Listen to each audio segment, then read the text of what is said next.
हमें इस विचित्र आकर्षणमयी माया से बचने का अवसर मिला है। इसे छोटी मोटी मत समझ लेना।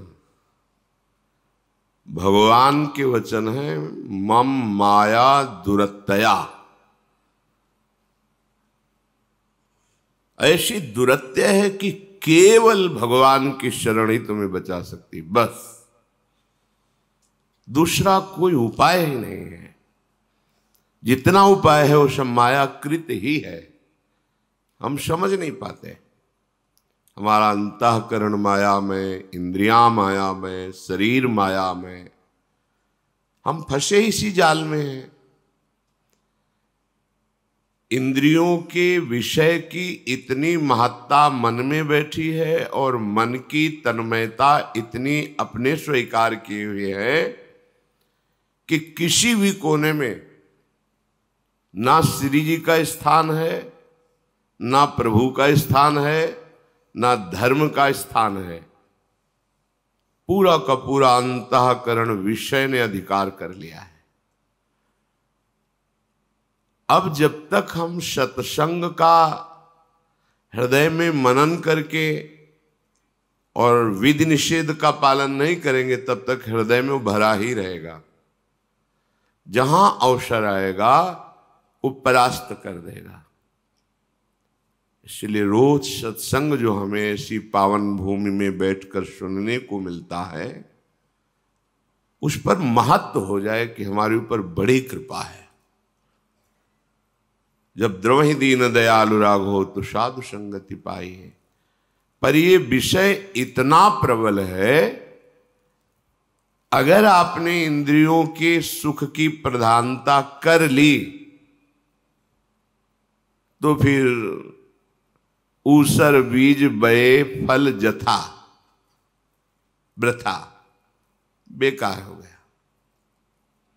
ऊसर में बीज बोना जैसे बेकार हो गया, ऐसे ही ममता रत सन ज्ञान कहानी, अति लोभी सन विरति बखानी, कामी सम जिमि हरि कथा, ऊसर बीज बये फल जथा।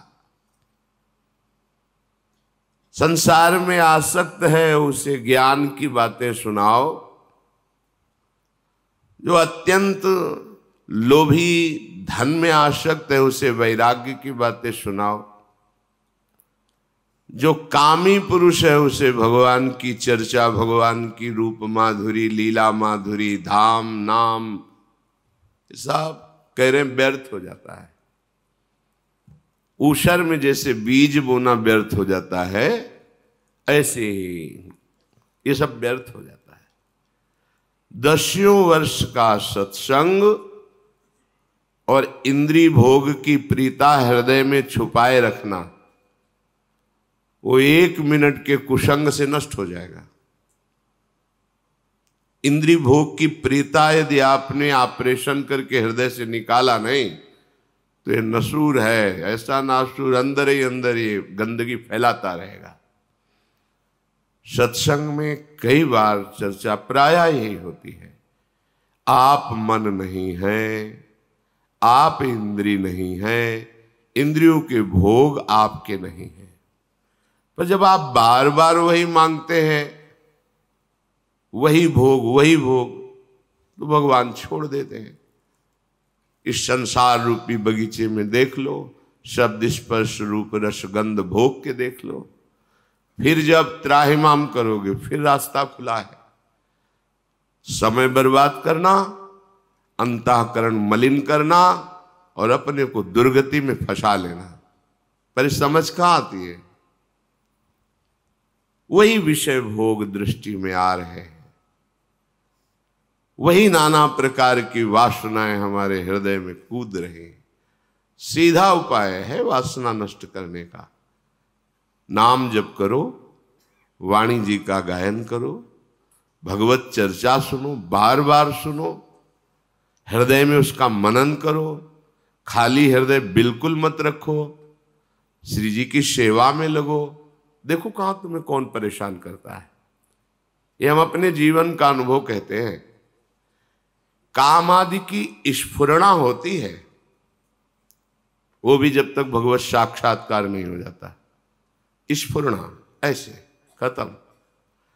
अगर वो टिक रहा है तो आप उसको आदर दे रहे हैं, और कोई आश्रय है, कोई दृश्य आश्रय है, कोई व्यक्ति आश्रय है, कोई क्रिया आश्रय है, देख लीजिए। अगर आपने अपने मन के विकार को कोई आश्रय दे रखा है तो कोई नहीं बचा पाएगा। ये शब्द लिख लो, कोई नहीं बचा पाएगा। क्यों? क्योंकि आपने बचने का उपाय ही नहीं किया ना।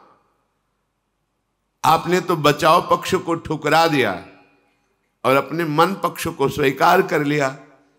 तो मेरे स्वामी का ये भी खेल है, खेलो, जाओ भोगो। ये नरक यंत्रणा, बार बार जन्म मरण, ये दुख, ये भोगो।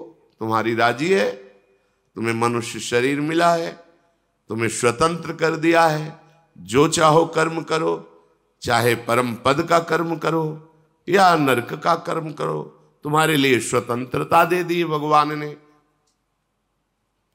तो हर उपासक से प्रार्थना है, आप अपने हृदय को देखिए।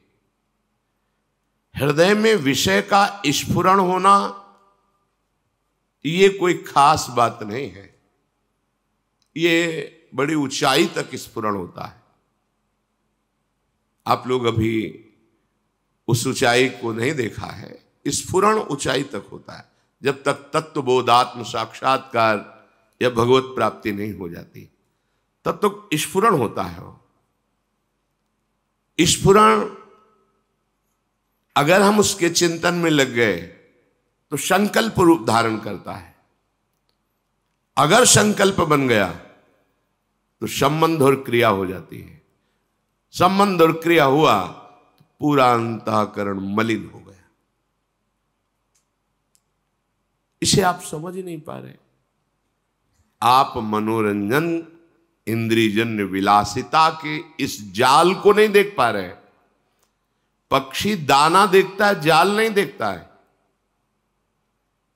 ध्रुवदास जी कह रहे, विषय चुगा जिन चुगय मन, चुगत कछुक सुख होए, फिर फांसी ऐसी पड़े ताम सम दुख न कोय।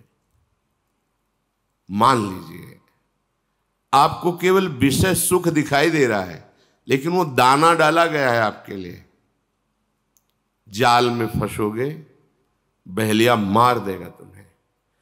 ये काल रूपी बहेलिया विषय रूपी दाना डाल के ममता आसक्ति रूपी ऐसे फंदे में फांस लेता है। बार बार मृत्यु, बार बार जन्म। कैसे समझाएं? आप समझना ही नहीं चाहते तो कैसे समझाएं? बड़े सौभाग्य से मार्ग मिला है ये। ना धाम की निष्ठा, ना गुरु निष्ठा, ना इष्ट निष्ठा, ना भजन निष्ठा। हम देखते हैं एक क्षण विषय संयोग के लिए अनंत जन्मों की बिगड़ी सुधारने वाले धाम को छोड़ दिया। एक क्षण विषय सुख के लिए अनंत करुणामय लाडली जी के चरणों का आश्रय छोड़ दिया, गुरुदेव को छोड़ दिया, प्रभु को। कहां स्थान है? बड़ा आश्चर्य में। तभी हम विचार किया करते थे एकांत में कि जो भगवत प्राप्त हो गए उनकी तो इतनी सामर्थ्य, पूरे विश्व का कल्याण कर सकते हैं, फिर वो छुपे छुपे क्यों घूमते हैं? क्यों नहीं समाज में उतर करके सबका मंगल कर देते हैं? क्योंकि मम भक्ति युक्तो भुवनम पुनातो। फिर छुपते क्यों हैं? ये तो सर्वलोक विजयी है, इनको कौन परास्त कर सकता है? शिष्य शिष्य ही रहता है। जगत गुरु भगवान पूरे जीवन शिक्षा देते रहते हैं। ये संसार जगत गुरु भगवान का विस्तृत रूप है, वो भ्रम मिटाता रहता है। पारस रखी है उसी लोहे की डिबिया में, पर लोहे को पारस नहीं बना पाई। क्यों? बीच में रुई का पर्दा है। हमारा संग है पर कपट है। विषय इंद्रिय सेवन की प्रबल लालसा से अन्य संग हम कुछ नहीं कर पाते। तब लगा कि जो बड़े बड़े महापुरुष छुपते घूमते हैं उसका कारण यही है कि कोई लाखों में एक अधिकारी होता है, अब मैं मुक्त होना चाहता हूं, उसको उपदेश करो, वो तत्काल श्रवण करके उस पर चल देगा और उसे कोई भी गिरा नहीं सकता। पर जिनको बिल्कुल पता ही नहीं, महत्व ही नहीं है, केवल भोग पर ही दृष्टि है, तो चाहे जितने दिन घसीटो वो वहीं अपनी मना स्थिति जहां है वहीं वो सुख जानेंगे, पाएंगे, मानेंगे, वही पाएंगे। बड़ी ऊंची स्थिति अक्रूर जी की है। मथुरा से जब वृंदावन आते हैं प्रभु को लेने के लिए, श्री कृष्ण बलराम जी को, तो वहां भगवान शुकाचार्य वर्णन करते हैं। अक्रूर जी ने रथ से बैठे ही देखा कि जिनके श्री चरणों के चिन्ह में जौ अंकुश वज्रादि कलश आदि ध्वजा आदि कूद पड़े, ये तो मेरे प्रभु के चरण हैं, लौट रहे। संध्या काल हो गया, मथुरा कितनी दूर है, संध्या काल में बाबा के पास हर चरण चिन्ह पर लौटते मेरे प्रभु के चरण चिन्ह। अशुभ प्रवाह, बड़ी अद्भुत स्थिति, ब्रजरज में लौटना, प्रभु के भाव में डूबना। तो श्री शुकाचार्य कहते जीव का यही परम लाभ है, ये स्थिति प्राप्त हो जाए। ऐसी भावमयी स्थिति और ऐसे भगवान के ऐश्वर्य को जानने वाले जब वापस मथुरा की तरफ जा रहे थे, तो भगवान श्री कृष्ण और शेषावतार बलराम जी विराजमान थे। तो उनको लगा मैं कितना निर्दयी हूं, कसाई कंस के हाथ में सौंपूंगा जाके। ऐसे सुकुमार प्राणवल्लभ परम सुंदर श्याम सुंदर गौर सुंदर बलराम, मैं छल करके इनको लिए जा रहा हूं कि वहां बहुत बड़ा उत्सव है, आप भी पधारिए, हम कृष्ण बलराम को ले जा रहे हैं, आप सब ब्रजवासी जन आइए। पर मैं तो जानता हूं ना कि वो इनका वध करने के लिए बुलाया है। अंदर ही अंदर वो जल रहे हैं। ब्रह्महृदय में जब पहुंचे यमुना जी के पावन तट पर, अक्रूर घाट जहां है, उनका प्रभु मैं स्नान करना चाहता हूं। हाँ हाँ कीजिए स्नान। जे ही डुबकी लगाई, देखा अनंत फणधारी भगवान शेष की सैया पर, अनंत वैभव संपन्न भगवान विश्राम मुद्रा में। ये क्या? फिर सर ऊपर किया तो देखा कि रथ में श्री कृष्ण बलराम बैठे मुस्कुरा रहे। फिर नीचे देखा तो फिर प्रभु का ऐश्वर्य। बाहर निकले, प्रभु ने कहा कुछ आश्चर्य में देखा क्या? आपकी मुखाकृति कह रही चाचा जी कि आप कुछ आश्चर्य में देखा। बोले प्रभु सर्वाश्चर्य में आपको देख रहा हूं, तो अब आश्चर्य बकाया क्या रह गया? देखा ना भगवान के वैभव को। और वही जब स्यमंतक मणि पर प्रभाव, उसकी महिमा, तो वही स्यमंतक मणि लेकर के आप काशी चले जाते हैं, प्रभु द्वारिकाधीश से दूर।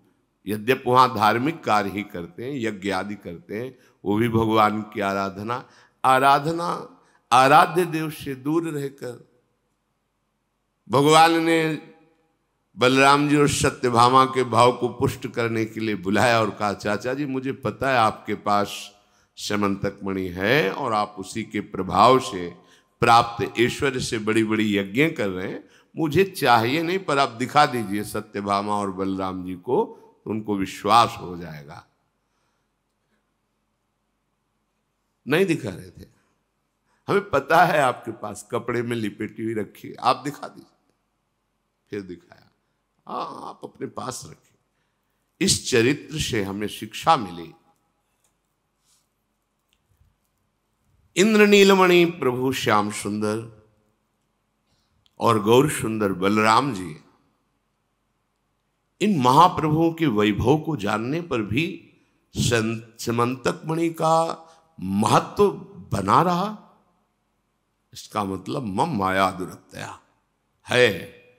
भगवान की माया कितनी दुरत्य है, बड़ा सूक्ष्म। भगवान शंकरषण का साक्षात्कार करने वाले दिव्य विमान प्राप्त है और भगवान शिव के पास विमान पे बैठ के जाते हैं और असभ्य वर्ताव करते हैं। फलस्वरूप जगदम्बा शाप देती है और वृत्तासुर नाम के दैत्य के रूप में परिणित हो जाते हैं। बड़ा विचारणीय विषय है। साधु समागम, भगवत साक्षात्कार और कहीं उद्दंडता बची रह जाए, बड़ा आश्चर्य की बात।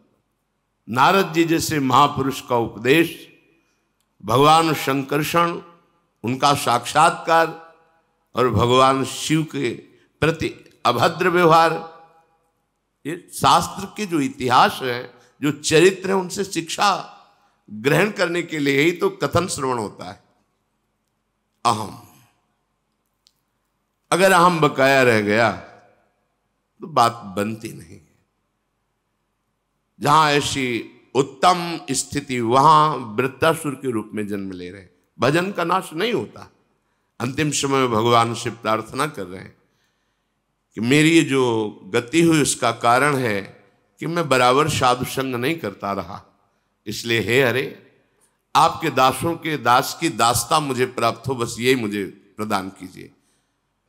मैं इतना अपने को अनुभव करूं, जात पक्षायु मातरम खगा, जैसे पंखहीन बच्चा मां की बाट जोता, बस केवल मैं ऐसे अपने को साधनहीन, बलहीन, किसी योग्य न समझकर आपको पुकारता रहूं। यह अनुभव हुआ अंत में उन्हें। ये जितने पावन चरित्र सुनाए जाते हैं, इन सबसे बल मिलता है, आंतरिक सुधार होता है। पर आप करना चाहें तब रोज सत्संग हो। एक सत्संग आपका परम कल्याण कर सकता है, क्योंकि भगवत कृपा से कोई ऐसा सत्संग नहीं जिसमें सिद्धांत न हो, और सिद्धांत श्रवण कर लिया तो जो चरित्र है महापुरुषों का, वो तुम्हारा पावन चरित्र बन जाएगा। इसीलिए यहां से बड़े बड़े महापुरुष हाथ मलते हुए चले गए। कोई स्वीकार ही नहीं करना चाहता, और ये बिना स्वीकृति के अध्यात्म का रंग चढ़ता नहीं है। स्वीकृति, जब तक स्वीकृति नहीं है तब तक बस बात यही रहती, पाए रतन चिन्ह्यो नहीं, दीन्ह्यो करते डार, ये माया श्री कृष्ण की मोहो सब संसार। हरि अव्यक्त रूप से हमें इतना प्यार करते हैं, आप कहां लौटकर उनकी तरफ देखते हैं। गुरुदेव व्यक्त रूप से इतना प्यार करते हैं, आपका मलिन मन उनके प्यार को जान पाता है क्या? कौन तुम्हारी चिंता करता है? कर्म करो, दुर्गति प्राप्त करो, कौन तुम्हें रोकने वाला है? कौन तुम्हें डांटने वाला है? कौन तुम्हारे मन पर शासन करने वाला है? और भगवान संत सदगुरुदेव रूप में आपको डांट लगाते हैं, आपको संभालते हैं। आप मानते हैं? आप अपने मन की मानते हैं, अपनी इंद्रियों की मानते हैं, हार करके चले गए। बड़े बड़े महापुरुषों के जब पावन चरित्रों का मनन होता है तब गजब की भगवान की माया है, विचित्र माया है। आश्चर्य होता है, ऐसे भगवत स्वरूप महात्मा को गड़ासे से काटा गया, उड़िया वाला। कुटिया में सो रहे, उनकी कुटिया में आग लगा दी, जलकर भस्म हो गए। कितने ऐसे संतों जहर दे दिया, ऐसा कर लगता है क्यों? जो भगवान में रत है, क्या उनके द्वारा किसी का मंगल हो सकता है? साधुते न होए न कारज हानि। फिर लोग अभद्र व्यवहार क्यों उनसे करते हैं? वो किसी का कटु व्यवहार, किसी का मंगल नहीं, हर चेष्टा उनकी परम मंगल करने वाले। फिर क्यों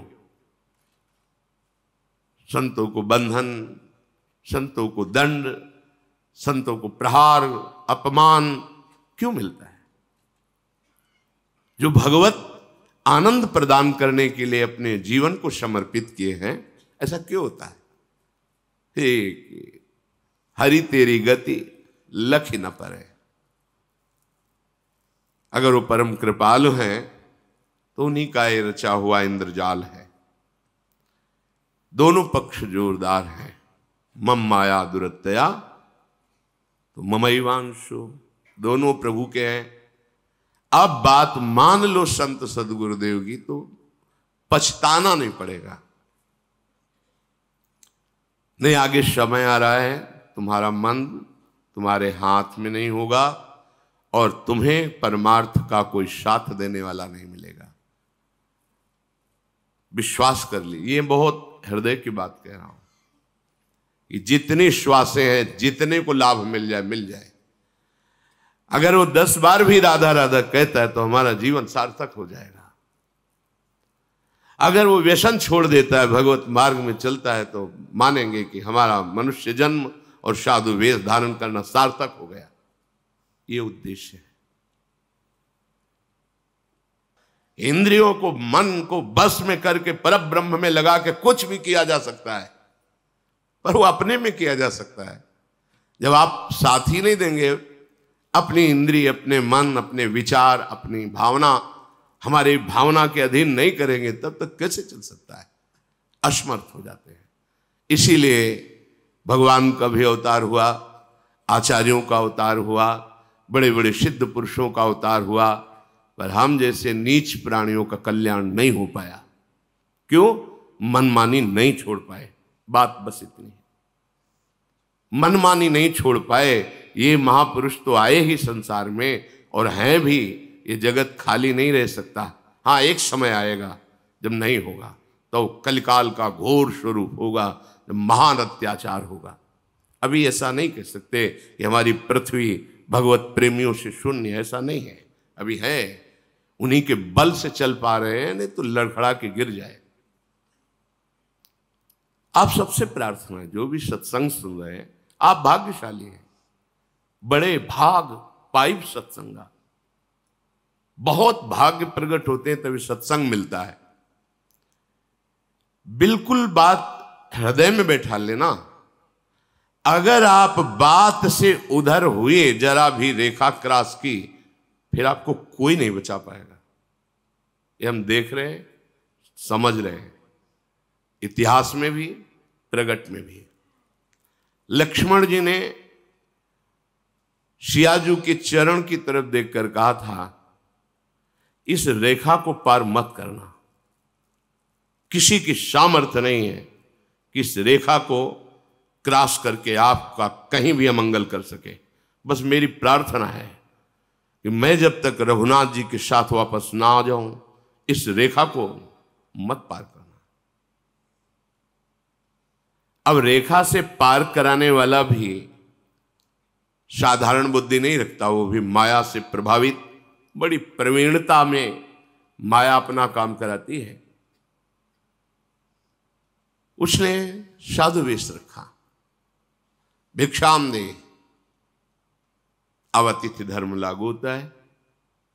कुटिया में है, फल मूल रखे हुए, संत कह रहा है भिक्षाम दे। अम्बा है जगत की, करुणामयी है, फल लिया, लो। नहीं, ये बंधन युक्त भिक्षा है। ये जो रेखा खिंची हुई है, इसके बाहर आकर आप हमें भिक्षा अगर देना चाहती तो दीजिए। उस धूर्त विचार की सामर्थ्य नहीं थी कि अंदर प्रवेश कर सके। सहज स्वभाव करुणामयी अपहरण कर ले गया। गुरुजनों के वाक्य, शास्त्र वाक्य, ये लक्ष्मण रेखा है। चिल्लाते रहते हैं, मानो मेरी बात, मानो मेरी बात।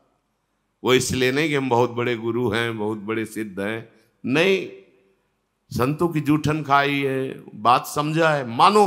अगर मान लोगे तो तुम्हें घसीट नहीं पाएगा कोई, और नहीं माना तो फिर केवल विलाप ही हाथ में रहेगा, मिलाप से तो बहुत दूर हो जाएंगे। ऐसा ही हुआ। सर्व समर्थ प्रभु के होते हुए भी उस रेखा, वो प्रभुमयी रेखा थी, भस्म हो जाता, ताकत नहीं थी रावण की कि अंदर कदम रख सके, भस्म हो जाता। ऐसे ही गुरु वचनों पर चल भस्म हो जाएगी माया, तुम्हें छू नहीं सकती, पर आप रेखा पार कर देते हैं।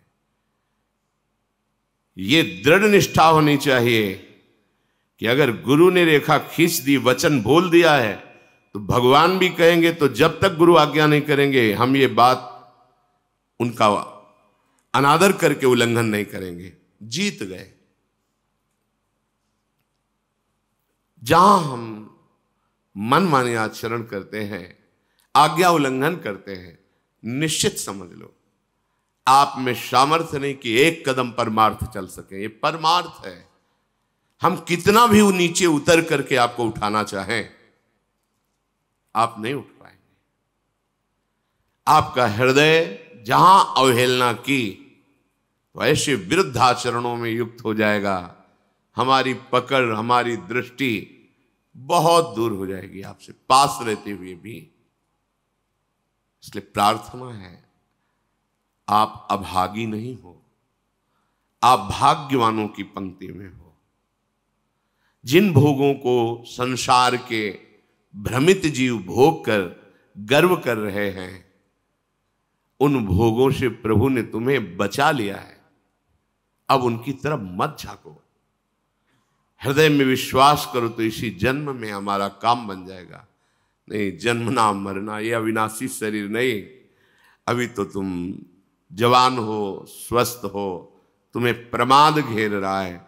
आगे आगे ऐसे भयानक रोग होंगे तुम्हारे शरीर में, ऐसी भयानक परिस्थितियां आएंगी, जीना मुश्किल हो जाएगा। अगर भगवद आश्रय लिए है तो कोहरे जैसा एक क्षण में वायु आएगी, हट गया कोहरा, फिर निर्मल। अपना सर्वनाश करने से आप अपने आप को बचा लीजिए। कोई दूसरा तुम्हें नहीं बचा सकता। तुम बच तभी सकते हो जब आप वचन का पालन करो। भगवान अर्जुन जी से यही कहा है, आप अपने द्वारा अपना उद्धार कर लीजिए। ये जीता हुआ मन ही मित्र है और विषय में आसक्त मन ही दुश्मन है। और आप मन में तदात्म हैं, अब समस्या ही समस्या है। रोज सत्संग में कहते हैं मन को देखो, मन से थोड़ा अलग हो, मन की जलन को सहो, आगे बढ़ जाओगे। पर कौन सुनता है? क्योंकि जवान शरीर, स्वस्थ शरीर, भोगों की प्रबल लालसा, लगता है तो बाबा जी बोलते ही रहते हैं। जब जैसा मन आया वैसा हम आचरण करते हैं और सत्संगी कहलाते हैं। सत्संगी, बाहर से सत, अंदर से सत, तब सत्संगी। थोड़ी देर सत्संग में बैठ गए, असत पुरुषों का संग, असत वृत्तियों का संग, कहां सत्संग? सत्संग तो भक्ति कर दीप प्रेम कर बाती प्रज्वलित करता है, और तुम्हारे अंदर वासना की बाढ़ आ रही, तो सत्संग कहां गया? कहां है सत्संग? तुम्हारे जीवन में सत्संग का महत्व क्या है? एक सेठ जी रोज सत्संग सुनते थे 20 साल से। किसी कार्य से उनको बाहर जाना पड़ा, लड़के से कहा हमारा नियम है रोज सत्संग सुनना, तो आज तुम सत्संग में चले जाओ, 2 दिन का कार्य मैं करके आता हूं। सत्संग में गए तो उन्होंने सुना गौ महत्व कि यदि गाय हरा तुम्हारा खेत खा रही या तुम्हारा अन्न खा रही, तो उसे दंडित मत करो, 2-4 मुंह पा लेने दो। हमारा शास्त्र बड़ी भावना रखता है, बड़ा महत्व रखता है। वो भोला सत्संग को सुना वैसे। अब उसकी परचून की दुकान थी, आटे की बोरी, दाल की बोरी, ऐसे सब लगी थी। दूसरे दिन कार्य करके जब पिता आया तो 2-3 गायें उसमें वो इंतजार कर रहा, थोड़ा पाले फिर। वो आके डंडे से मारा, भगाया उनको, कहा तू मूर्ख जैसा बैठा है, हाका क्यों नहीं? उनका सत्संग में हमने सुना था। अरे बोले 20 साल से सत्संग सुन रहा हूं, केवल सुना जाता है, बस एक दिन गया तो ये हमारा सत्संग श्रवण। 20 साल से सुना, नियम भंग नहीं होना चाहिए, बस सुनना है, ना मनन करना है ना आचरण में उतारना है। क्या फर्क पड़ेगा? विचार करके देखो। ऐसे अपराध करते रहोगे तो क्या तुम्हें भगवदानंद की अनुभूति होगी? क्या भगवत प्राप्ति के मार्ग में चलोगे? इसलिए सावधान हो जाओ। बहुत ये दुर्गम मार्ग है संसार, तुम्हें नहीं समझ में आता। ये फंसा लेगा तब तुम्हारे पास कोई छूटने का उपाय नहीं रहेगा। अभी छूटने के लिए हरि ने थोड़ा सा अवसर दे दिया, निकल जाओ। सांकरी गली, प्रेम गली अति सांकरी, तामे दो न समाए। इसमें कुछ भी थोड़ा सा भी भार लेके नहीं चल सकते। एकमात्र केवल वचन आधार, वचन अधीनता, ये मार्ग आपको सरल हो जाएगा, सहज हो जाएगा, आपके घर की बात हो जाएगी। मान लीजिए वचन अधीनता, जाति पाति कुल कर्म धर्म व्रत संस्कृति हेतु, ऐसा संस्कृति का हेतु है, यह अविद्या है। केवल वचनाधीनता। अब जो कहें करें हम सोई, बस पार हो जाओगे। तुम्हारी क्रिया से नहीं, कृपा से। पर पार होना कौन चाहता है? हम ये देखते, पार होना कौन चाहता है? सब इसी भव समुद्र में अटखेलियां करना चाहते हैं, इसी में सुख खोज रहे हैं। ये भाई बड़ा विचित्र स्वप्न है, कभी दुखद कभी सुखद, पर है नहीं, ये सत्य नहीं है। जगने पर जैसे स्वप्न मिथ्या लगता है, ऐसे शुद्ध ज्ञान होने पर आप देख पाओगे कुछ नहीं है। मान लीजिए, प्रार्थना मान लीजिए। कई बार हमने एकांतिक में जब कोई बात कर तो कहते हैं एक बार हमें तो मित्र बना लीजिए, या हमको कोई मित्र नहीं मानता। जैसे कह रहे हम मानते हो, तो हमारे मित्र मानने का मतलब समझते हो? हमारे वचन की अधीनता स्वीकार करना, जो हम बोल रहे हैं वो तुम करो। हम तुम्हारे हितकर सखा है। मेरी महारानी जी, उनका प्रभाव ऐसा है, उनका स्वभाव ऐसा है। यही जैसे लगाम पकड़े हुए घोड़ों की अर्जुन की श्री कृष्ण बैठे हैं, वैसे महारानी जी की कृपा ऐसे बैठी हुई।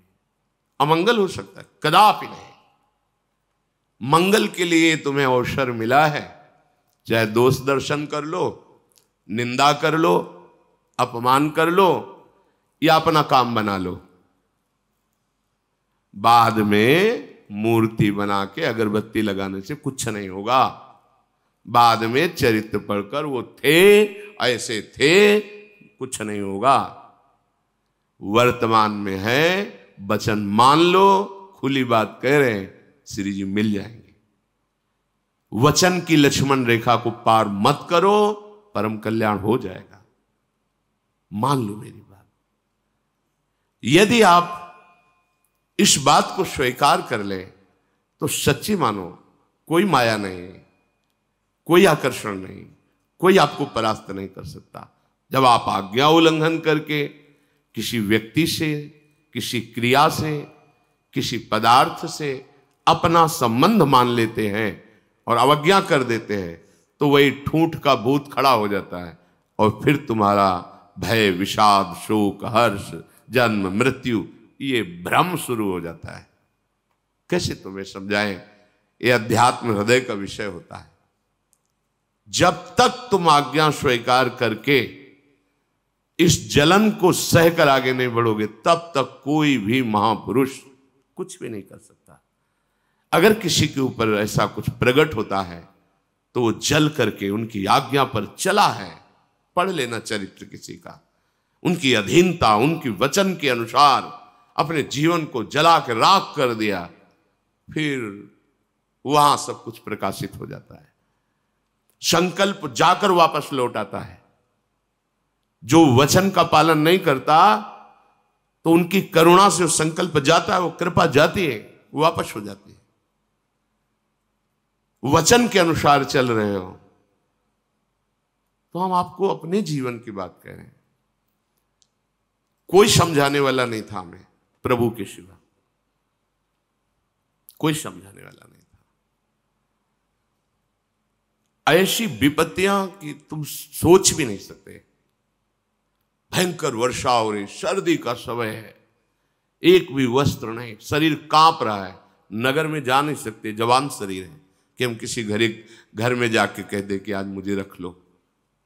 कौन रखेगा? किसी वृक्ष का आश्रय, गंगा किनारा है, 10 किलोमीटर, कोई नगर नहीं, पूरी रात कांप रहे हैं।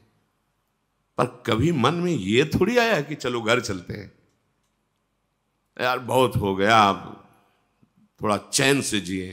कभी चैन तो तब मिलेगी जब ब्रह्म साक्षात्कार हो जाएगा, भगवत साक्षात्कार। थोड़ा जीवन नहीं कि महीने 2 महीने जीवन हो, लंबा जीवन। यौवन अवस्था में जहां भोगों की बाहुल्यता का, वहां ब्रह्म साक्षात्कार की आग लगी थी। ये 4 दिन की चांदनी आज जुड़ गई है तो तुम्हें लग रहा है कि इसका कोई महत्व, इसका महत्व तो बहुत पहले ही भस्म हो गया था। ये तो नाटक चल रहा है केवल। ये केवल श्री जी ने आपके कल्याण के लिए व्यवस्था की। ना मैं पढ़ा लिखा हूं, ना कभी प्रवचन कहीं बैठ के सीखा हूं, और ना कभी अंदर स्फुरना थी कि मैं प्रवचन करूंगा। लायक ही नहीं था तो करूंगा क्या? लायक ही नहीं था। गांव का पढ़ा लिखा भोला भाला स्वरूप जानते नहीं थे। पर मूकम करोति वाचालम पंगुम लंघयते गिरिम यत् कृपातम हम वंदे परमानंद माधवम।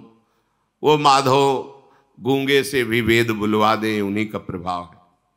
तुम खुली बात तुमसे कह रहे, केवल तुम्हारे कल्याण के लिए अवसर मिला है, और ये चंद दिनों का अवसर है। लूट लो, अपना काम बना लो, नहीं तो बाहर की चकाचौंध भर दिखाई देगी तो अंदर कुछ नहीं होगा। आज तुम्हें जो मिल रहा है वो हम नहीं दे रहे, हम खुद एक तिनका हैं, जहां हवा चाहे उड़ा के डाल दे। पर हम उनके तिनका हैं कि तिनके का सहारा ले लोगे तो उड़ा के वहीं पहुंचा देंगे। उसमें सामर्थ्य नहीं, सामर्थ्य जिनका तिनका है वो कृपा शक्ति से संपन्न है। व्यर्थ का भ्रम छोड़ो और एकमात्र प्रभु के चरणों का आश्रय लो। जितना बन सके नाम जप करो, ना बन सके तो लक्ष्मण रेखा पार मत करो। बस तुम्हें इसी जन्म में अनुभव हो जाएगा गुरु कृपा किसे कहते हैं।